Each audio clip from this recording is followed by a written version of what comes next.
We often talk about money, how to make it, how to save it, but what about time? It's a curious thing, isn't it?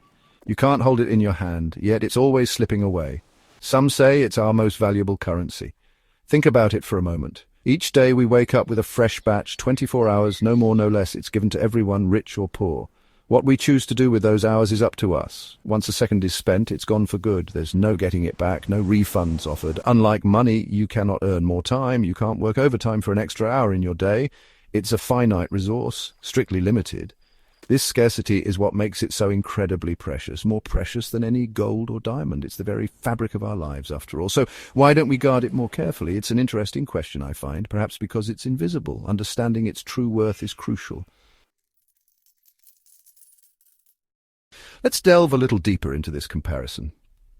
Time and money, they seem linked, don't they? We often say time is money, for instance. People trade their time for a wage. They spend money to save time. Think about convenience foods or faster transport. But underneath, they are fundamentally different. Money, you see, has a certain flexibility. If you lose some money, you might earn it back. You can invest it, and it can grow. You can save it for a rainy day. It can be stored, transferred, even inherited. It's a tool, a useful one, no doubt about that. But it's a renewable resource for many. Its supply isn't fixed in the same way. Time, however, operates under stricter rules. It flows in only one direction, forward. There's no pause button, no rewind. Every second that passes is unique, unrepeatable. You spend it, and it's gone from your account forever. You can't save up today's unused hours for tomorrow. They simply expire, whether you use them or not. This is why time is often called our primary resource. Money is secondary. You need time to make money, usually, but no amount of money can truly buy you more time. It's often said that successful people manage their time well. I've met a few in my travels. They treat their time with a certain respect, not in an anxious way necessarily, but with a clear understanding of its value. They seem to know what they want to achieve, and they allocate their moments accordingly. Take, for example, accomplished writers or artists. Many stick to rigorous daily routines. They set aside specific hours for their craft. They protect this time fiercely from interruptions. Often it's about consistent, focused effort. Little blocks of time used wisely day after day. This discipline seems to be a key ingredient.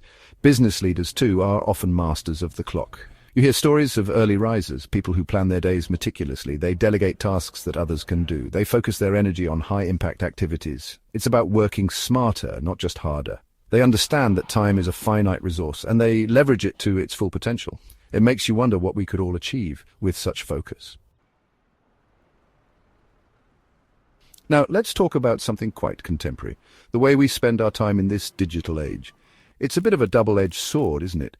Technology offers amazing tools, incredible connections, but it can also be a terrible time thief, often, without us even fully realizing it.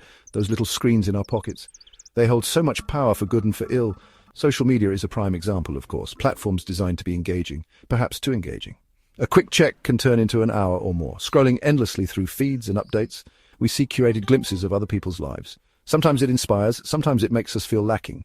But all the while, our own time is trickling away.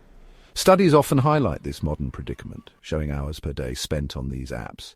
Then there's the constant barrage of notifications, emails, messages, news alerts, each one a little interruption, a little distraction, pulling our attention away from what we were doing. It makes focused work quite difficult sometimes. Beyond the obvious digital distractions, there are other culprits. Subtler ways our valuable time can slip through our fingers. These are the moments we often don't even register as lost. They just sort of evaporate. It's like a leaky tap dripping away our day. A bit here, a bit there, it all adds up.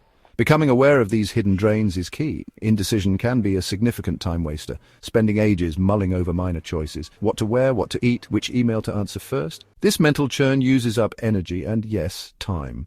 Sometimes making a good enough decision quickly is better than striving for a perfect decision that never quite arrives. It's about freeing up mental space for bigger things, not getting bogged down in the trivial. Lack of planning is another common issue. Starting the day without a clear idea of what to do, drifting from one task to another without focus, this can lead to a lot of wasted motion. A few minutes spent planning can save hours later. It provides direction and a sense of purpose. Even a simple to-do list can work wonders. Then there's the trap of multitasking. We often think we're being efficient, juggling several things at once. But research suggests our brains don't really work that way. So if time is so precious, how do we protect it? How do we ensure we're spending it wisely? One powerful tool is prioritization. It sounds simple, perhaps even obvious, but it's something many of us struggle with. It's about deciding what truly matters most, and then giving those things your prime attention. It's an act of conscious choice, really, taking control of your schedule instead of it controlling you. A good starting point is to identify your key tasks. What absolutely needs to get done? What will move you closer to your important goals? The Eisenhower matrix is a popular method here. It categorizes tasks as urgent or important. Urgent tasks demand immediate attention. Important tasks contribute to long-term values. The trick is to focus on the important, not just get caught up in the tyranny of the urgent. Once you know your priorities, schedule them.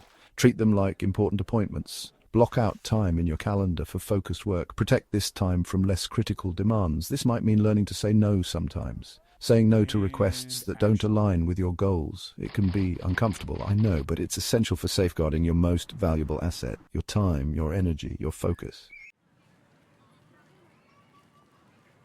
Procrastination, that old familiar foe, the art of putting things off until tomorrow, or the day after, or perhaps next week. We've all been there, haven't we?